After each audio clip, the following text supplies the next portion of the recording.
하나님의 말씀은 다니엘 3장 23절로부터 30절 말씀입니다. 다니엘 3장 23절로부터 30절까지 말씀을 교독하도록 하겠습니다. 이 세 사람 사드락과 메삭과 아벳느고는 결박된 채 맹렬히 타는 풀무불 가운데에 떨어졌더라.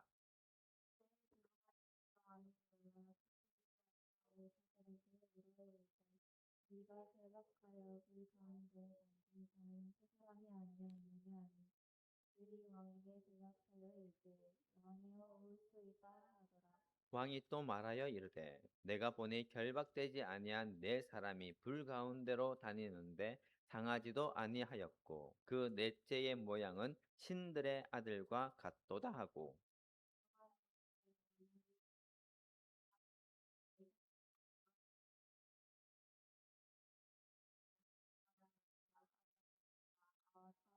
이로 오라 하니 사드락과 메삭과 아벳느고가 불 가운데서 나온지라. 총독과 지사와 행정관과 왕의 모사들이 모여 이 사람들을 본즉 불이 능히 그들의 몸을 해하지 못하였고 머리털도 그을리지 아니하였고 겉옷 빛도 변하지 아니하였고 불탄 냄새도 없었더라. 나라에 이제 사드락과 메삭과 아벳느고의 하나님은 찬송하였으로다. 그가 그의 천사를 보내사 자기를 예배하고 그들의 몸을 박해하며 명을 거역하고 그 하나님 밖에는 다른 신을 섬기지 아니하며 그에게 절하지 아니한 종들을 구원하셨도다.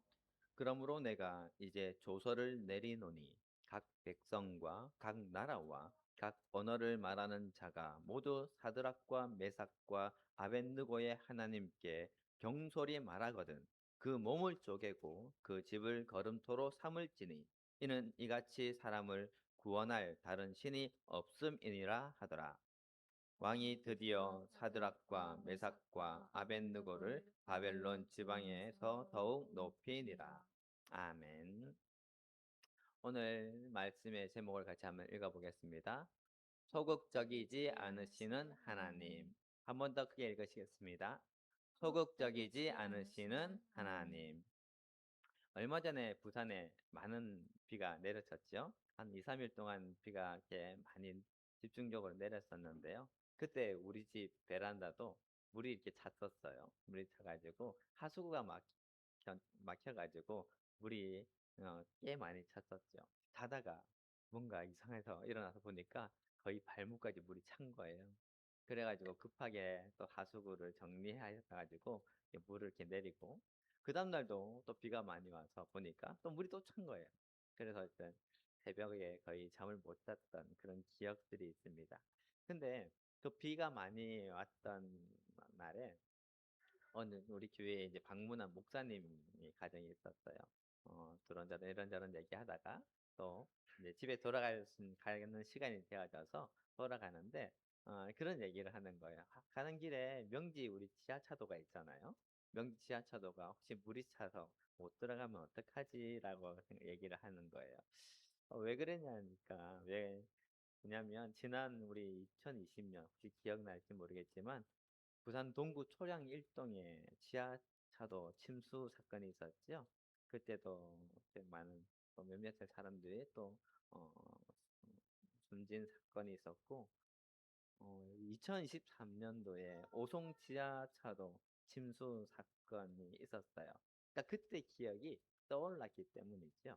특히 지난 2023년 우리 사회를 큰 슬픔에 잠기게 했던 그 참담한 사건, 오송 지하차도 침수 참사는요, 불과 몇 분, 불과 몇 분 만에 6만 톤에 달하는 거대한 흙탕물이 뚝을 무너뜨리고 지하차도로 쏟아져 들어왔었어요. 빠져나갈 틈도 없이 수많은 차량이 물에 잠기는 아비규환의 현장이었죠. 그런데 그 나중에 밝혀진 그 뼈아픈 비극 이면에는 참사 발생 몇 시간 전부터 제방이 붕괴될 위험이 있다는 수많은 위험 징후와 다급한 신호가 있었어요. 사진을 좀 보여주실래요? 오송 지하차도의 그때의 사건 사진을 AI로 이렇게 만들어 본 거예요. 그렇게 물이 갑작스럽게 막 쓸려 들어가게 되어지니까 그 안에 6만 톤의 그 물이 차오르게 됐었죠. 근데 이런 어떤 일이 있었음에도 불구하고 관련 기관들은요, 우리의 관할이 아니다. 누군가 조치를 취하겠지라며 서로 책임을 미루었지요. 이른바 방관자의 효과가 작동한 것입니다. 행사가 오가는 그 긴박한 순간에 적극적으로 나서서 도로를 통제하고 사람들을 대피해야 할 그 책임자들이 한 걸음 물러서서 상황만을 지켜보기만 했던 그 치명적인 소극적인 태도는 결국에 돌이킬 수 없는 수많은 생명의 상실로 이어지고 말았던 것이죠. 하지만 이 절망과 흙탕물이 몰아치는 그 참혹한 죽음의 문턱 앞에서도 한 줄기 빛처럼 빛났던 사람들이 있었어요. 그 자신의 목숨이 위태로운 그 극한의 상황 속에서 14톤의 화물차를 몰던 그 기사님이 있었는데요. 그 기사님이 거센 물살을 버티면서 자신의 트럭 지붕으로 올라갔었어요. 그리고 그 차에 있던 그 화물용 결방록 밧줄을 흙탕물에 던진 거예요. 그러면서 그 흙탕물에 휩쓸려서 떠내려가는 사람들을 3명을 건져서 올렸어요.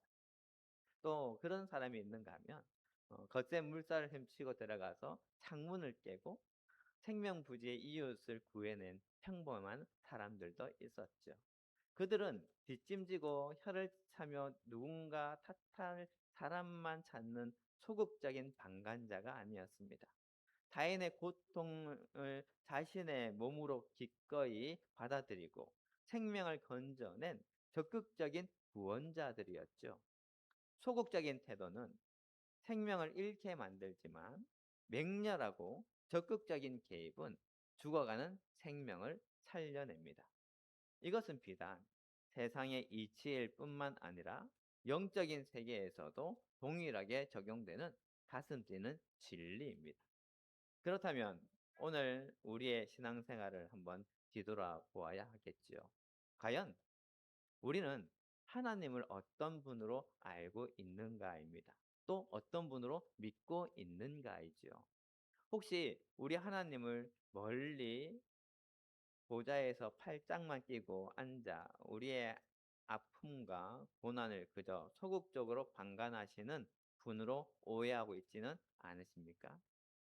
내가 간절히 부르짖고 매달려야만 마지못해서 응답해 주시고 평소에는 내 삶의 울타리 밖에서 그저 지켜보시기만 하는 수동적인 분으로 크게 축소하고 있지는 않으십니까? 결론부터 분명하게 선포합니다. 우리 하나님은 결코 소극적인 반간자가 아니십니다. 우리 하나님은 맹렬하고 적극적으로 저와 여러분의 인생 한가운데로 거침없이 뚫고 들어오시는 분이십니다. 오늘 우리가 함께 읽은 본문은 인생의 가장 뜨겁고 고통스러운 고난의 한가운데에서 적극적으로 뛰어드신 하나님의 가슴 벅찬 증언을 우리에게 생생하게 보여주고 있습니다. 오늘 본문의 말씀을 통해서 우리 삶에 맹렬하게 개입하시는 그 크신 하나님을 만나고 우리 역시 세상을 향해 적극적인 믿음의 발걸음을 내딛는 은혜의 시간이 되기를 주님의 이름으로 축원합니다. 주전 6세기에 바벨론의 제국 심장부였던 두라 성지, 그 광활한 평지 위에는요, 바벨론 최고의 권력자 느부갓네살 왕이 세운 거대한 금 신상이 태양빛을 받아 위압적으로 번쩍이고 있었어요. 높이가 무려 60규빗, 약 27m에 해당되는 어마어마한 크기였죠.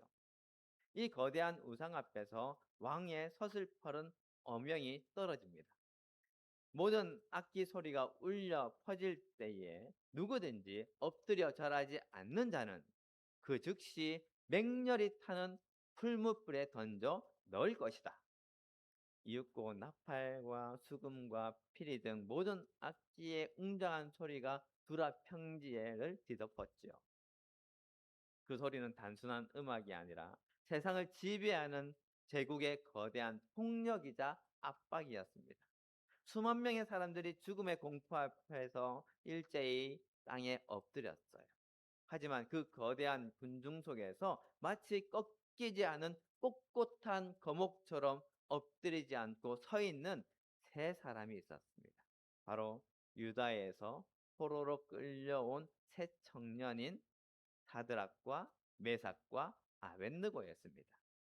그런데 이 본문을 자세히 묵상해 보면 참으로 흥미로운 사실 하나를 발견하게 됩니다. 이 거대한 신앙의 테스트의 현장 속에서 그 탁월한 영적인 리더였던 다니엘이 없다는 사실이지요. 근데 아마도 성경학자들이 이 일을 분석했을 때에 아마도 이 다니엘은 고위 관리여서 국정 업무를 위해서 타지에 가 있었을 것이라고 그렇게 이야기들을 해요. 만약 이 세 청년이 다니엘의 치맛자락만 붙들고 수동적으로 신앙생활을 하던 사람이었다면 리더가 없는 이 위기의 순간에 당장 우상에게 절하고 말았을 것입니다. 하지만 그들은 그러지 않았습니다. 누군가에게 의존하는 소극적인 신앙이 아니라 영적 리더가 없어도 스스로 진리의 나침판을 꺼내 들고 능동적으로 고난에 맞설 수 있는 스스로의 영적 실력이 그들 안에 이미 준비되어 있었던 것이었습니다. 절대 권력을 향한 그들의 고요하지만 맹렬한 저항에 느부갓네살 왕은 분노로 얼굴빛이 변했어요. 왕은 분노를 이기지 못하고 풀무불을 평소보다 7배나 더 뜨겁게 하라고 명령합니다. 7배나 더 뜨겁다는 것은요, 단순히 온도의 수치를 넘어서 인간이 만들어낼 수 있는 극한의 분노와 파괴력을 상징합니다. 그 불이 얼마나 맹렬했던지 새 청년을 붙잡고 불 곁으로 다가갔던 바빌론의 건장한 군사들이 그 불꽃에 타 죽고 말 정도였어요. 본문은 그 절망적인 위기의 순간에 이렇게 묘사하고 있습니다. 이 세 사람 사드락과 메삭과 아벳느고는 결박된 채 맹렬히 타는 풀무불 가운데에 떨어졌더라. 여기서 결박된 채로 번역된 아람어 원어는 크파트입니다. 이 단어는 단순히 밧줄로 느슨하게 묶은 상태를 의미하는 것이 아닙니다. 손과 발을 완전히 제압하여 단 한치의 움직임도 불가능하도록 숨조차 제대로 쉴 수 없을 만큼 단단히 옥매어 철저히 구속된 상태를 뜻합니다. 인생의 거대한 고난, 도저히 피할 수 없는 죽음의 위기 앞에서 인간은 이처럼 철저하게 결박되지요. 내 힘으로는 손가락 하나 까딱할 수가 없고 나를 구원하기 위해 아무것도 할 수 없는 극도로 소극적이고 무력한 상태가 바로 절망의 구덩이 속에 던져진 것과 같은 상황이겠지요. 숨막히는 열기와 타오르는 거대한 불기둥 속에서 왕을 비롯한 그곳의 모든 사람들은 이 세 청년이 단 1초도 버티지 못하고 한 줌의 죄로 변했을까라고 확신했어요. 그런데 그 순간 느부갓네살 왕이 자리에서 황급히 일어납니다. 그리고 두 눈이 크게 떠지고 경악에 찬 목소리로 모사들에게 묻습니다. 우리가 결박하여 불 가운데에 던진 자는 세 사람이 아니었느냐? 왕이 또 말하여 이르되 내가 보니 결박되지 아니한 네 사람이 불 가운데 다니는데 상하지도 아니하였고 그 넷째 모양은 신들의 아들과도 같도다 하고 분명히 세 사람을 던졌는데 불 속에는 네 사람이 있었습니다. 더욱 놀라운 것은 그들의 상태입니다. 새 청년은 옴삭달싹 못하게 크파트 곧 결박된 채로 떨어졌지만 왕이 목격한 그들은 쇠례, 즉 결박되지 아니한 모든 억압에서 자유롭게 풀려난 상태로 불 속을 유유히 걷고 있었습니다. 여러분, 이 극적인 사건을 통해서 우리는 하나님의 기막힌 개입 방식을 보아야 합니다. 하나님은 하늘에서 갑자기 소낙비를 내려 불을 꺼주시지 않으셨습니다. 밖에서 리모컨을 조정하듯이 불의 온도를 낮추어 주신 것도 아닙니다. 여전히 불은 모든 것을 태울 듯이 뜨거웠고 고난의 환경은 전혀 변하지 않았습니다. 그러나 하나님은 직접 그 맹렬히 타는 풀무불 그 한가운데로 걸어 들어 오셨습니다. 고난받기에서 안타까워하시며 고난을 면제해 주시는 소극적인 하나님이 아니라 우리의 가장 고통스러운 고난 한가운데로 주저없이 동참하시어 우리와 함께 불 속을 거니시는 적극적인 하나님이십니다. 맹렬하게 찾아오신 하나님의 임재가 인간이 묶어놓은 결박을 완전히 풀어버리신 것이지요. 이 놀라운 하나님의 적극성은 이사야 선지자의 예언이 결코 허구의 위로가 아님을 증명하고 있습니다. 우리 같이 이사야 43장 2절 말씀을 읽어보겠습니다. 내가 불 가운데로 지날 때에 내가 너와 함께 할 것이라. 강을 건널 때에 물이 너를 침몰하지 못할 것이며 내가 불 가운데로 지날 때에 타지도 아니할 것이며 불꽃이 너를 사르지도 못하리니. 아멘. 우리 하나님은 강 건너 불구경하듯이 우리의 아픔을 내다보시는 분이 아닙니다. 내가 고통의 불길 속에 던져졌을 때 가장 먼저 그 불길 속으로 뛰어들어 오셔서 나를 안으시고 기어이 함께 그 불길을 통과해 내시는 가장 적극적이고 맹렬한 사랑의 주님이십니다. 구라평지의 이 경이로운 구원 사건은 단순히 구약 성경에 기록된 기적으로 끝나지 않습니다. 이 사건은 우주 역사상 가장 위대하고 적극적이며 가장 처절했던 하나님의 개입 사건을 우리에게 미리 보여주고 있습니다. 그것이 바로 예수 그리스도의 십자가 사건입니다. 인류는 범죄함으로 말미암아 영원한 사망이라는 지옥의 풀무불을 향해 걸어가고 있었습니다. 죄 사슬에 철저하게 결박되어 스스로 힘으로는 구원의 길을 단 한 발자국도 내딜 수 없는 완벽한 무능력의 상태였습니다. 만약 하나님이 방관자처럼 소극적인 분이시라면 어떠했을까요? 아마도 저 높은 하늘에서 율법책을 던져주시며 이 법대로 살아라. 그러면 내가 구원해 주마 라고 관망하셨을 겁니다. 인간이 죄의 삭수로 타 죽든지 말든지 공의의 법전만 펼쳐두고 심판관의 자리에 앉아 계셨을 것입니다. 그러나 우리 하나님은 어떻게 하셨습니까?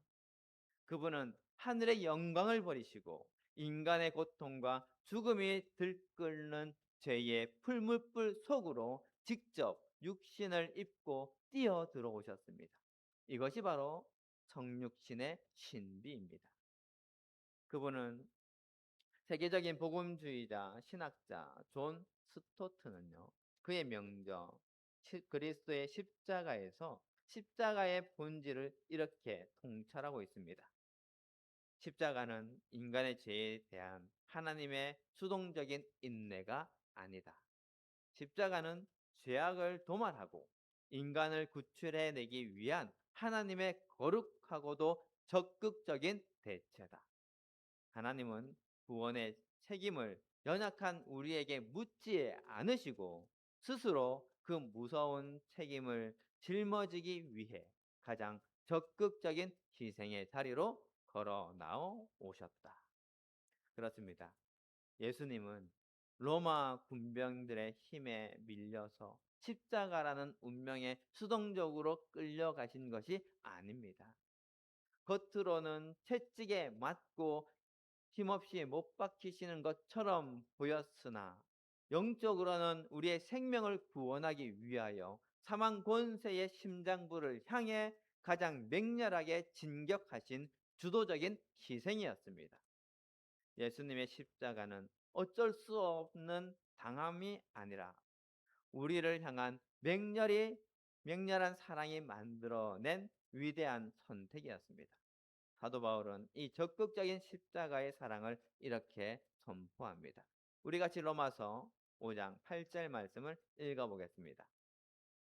우리가 아직 죄인 되었을 때에 그리스도께서 우리를 위하여 죽으심으로 하나님께서 우리에 대한 자기의 사랑을 확증하셨느니라. 아멘. 여기서 확증하셨느니라로 번역된 원어는요, 시니스테신입니다. 이 단어는 가만히 서서 이게 내 사랑이야 라고 보여주는 수동적인 의미가 아닙니다. 말로만 하는 그런 사랑이 아니라는 거예요. 자신이 직접 나서서 능동적으로 증명해내다. 자기 자신을 담보로 내어 놓아 흔들리지 않게 확립하다라는 매우 강력하고도 주도적인 행동을 뜻하고 있습니다. 하나님은 우리가 눈물을 흘리며 회개하고 그분께로 돌아오기를 기다렸다가 구원하신 것이 아닙니다. 우리가 아직 죄인 되었을 때에, 하나님을 알지 못할 때에 여전히 하나님을 등지고 내 마음대로 살겠다고 도망칠 때에 하나님이 먼저 찾아오셨습니다. 먼저 손 내미시고 먼저 피 흘리심으로 당신의 사랑을 우리가 감히 거부할 수 없도록 강권적으로 쏟아부어 증명해 내신 것입니다.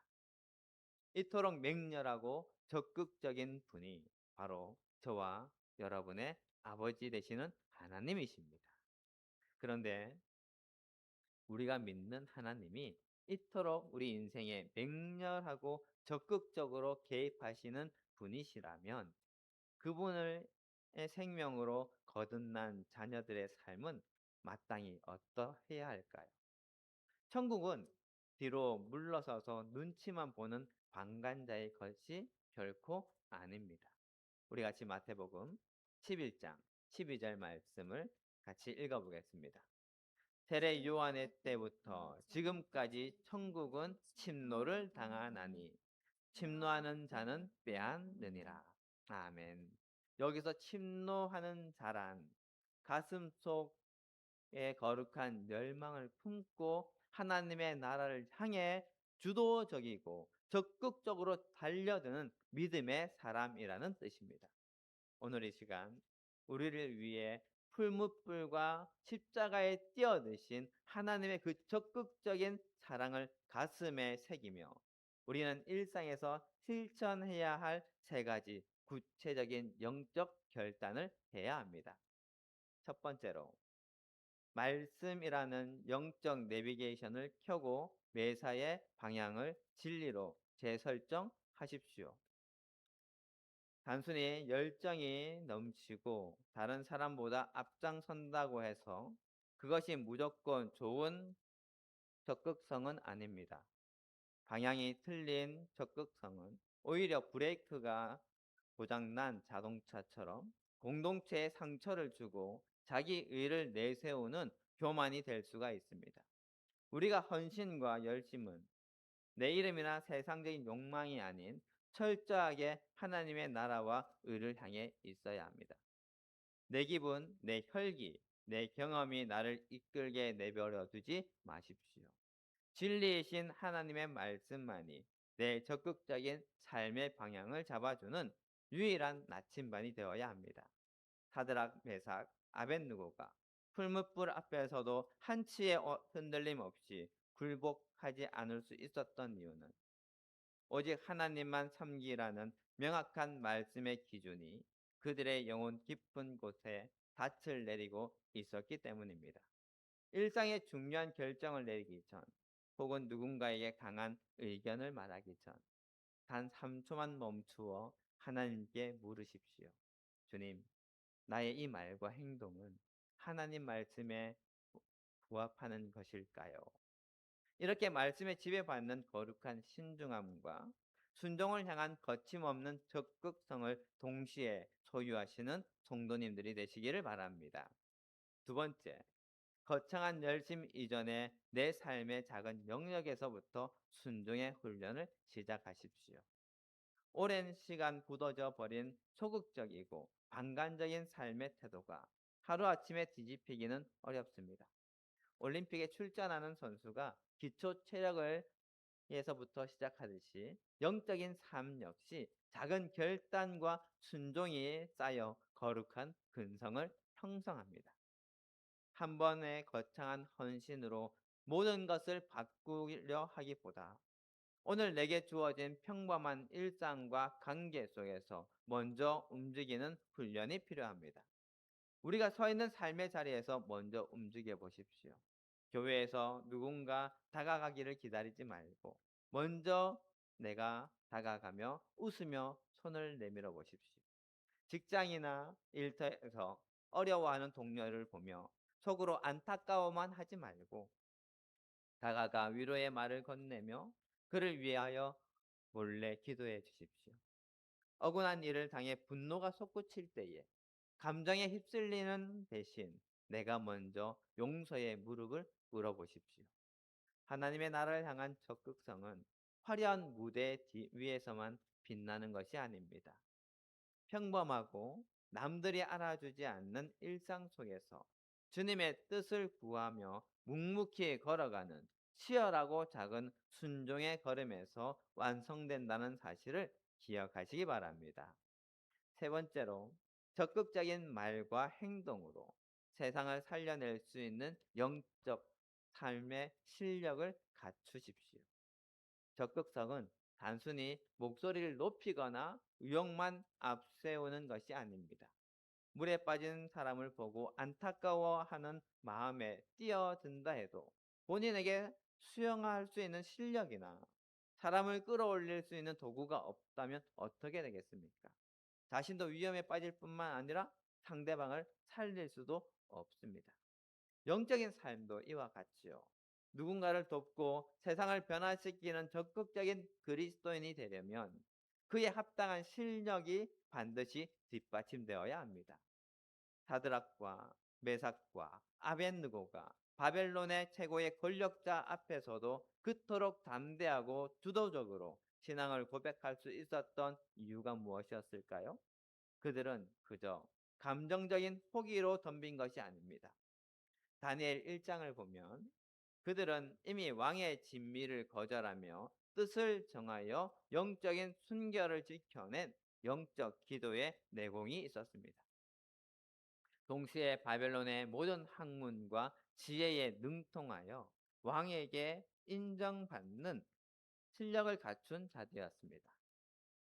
그리스도인으로서 우리도 직장과 가정, 사회에 선한 영향력을 주도적으로 끼치려면 매일 엎드리는 기도와 말씀의 영적인 실력은 물론이고 내게 주어진 일터에서의 성실함과 전문성이라는 삶의 실력을 치열하게 갖추어야 합니다. 준비된 실력이 거룩한 열정과 만났을 때 우리의 적극성은 비로소 세상을 살리고 영혼을 건져내는 가장 강력한 하나님의 도구가 될 것입니다. 사랑하는 우리 명기교회 성도 여러분, 우리가 섬기는 하나님은 하늘 높은 곳에서 우리의 아픔을 내다보며 혀를 차는 분이 아니십니다. 저 두라 평지의 맹렬한 풀무불 속으로 거침없이 걸어 들어오셨고 골고다 언덕의 처절한 십자가 위로 자신의 생명을 아낌없이 던지셨습니다. 그 어떤 고난과 질병의 장벽도 우리를 향한 주님의 맹렬하고 적극적인 사랑을 막을 수는 없습니다. 우리는 그 모두 그 십자가의 맹렬한 은혜를 받은 생명을 얻은 자들입니다. 그러니 이제 지도나 물러나 세상을 비판하고 간망하는 방관자의 자리에서 일어나시기 바랍니다. 하나님이 우리의 인생에 뛰어드셨듯이 우리도 세상을 향해 이웃의 아픔을 향해 그리고 하나님의 나라와 비전을 향해 거룩한 발걸음을 내디뎌야 합니다. 진리의 말씀으로 우리의 삶의 방향을 확고히 잡고 아주 작은 일에서부터 먼저 손 내미는 순종을 실천하며 세상을 넉넉히 살려낼 수 있는 영적 실력과 삶의 전문성을 갖추어 나가는 거룩한 믿음의 용사들이 되시길 바랍니다. 이번 한 주간 여러분이 머무는 가정과 일터가 여러분의 그 거룩한 적극성으로 말미암아 하나님의 생명과 평안이 흘러넘치는 축복의 통로가 되기를 예수 그리스도의 이름으로 간절히 축원합니다. 기도하시겠습니다.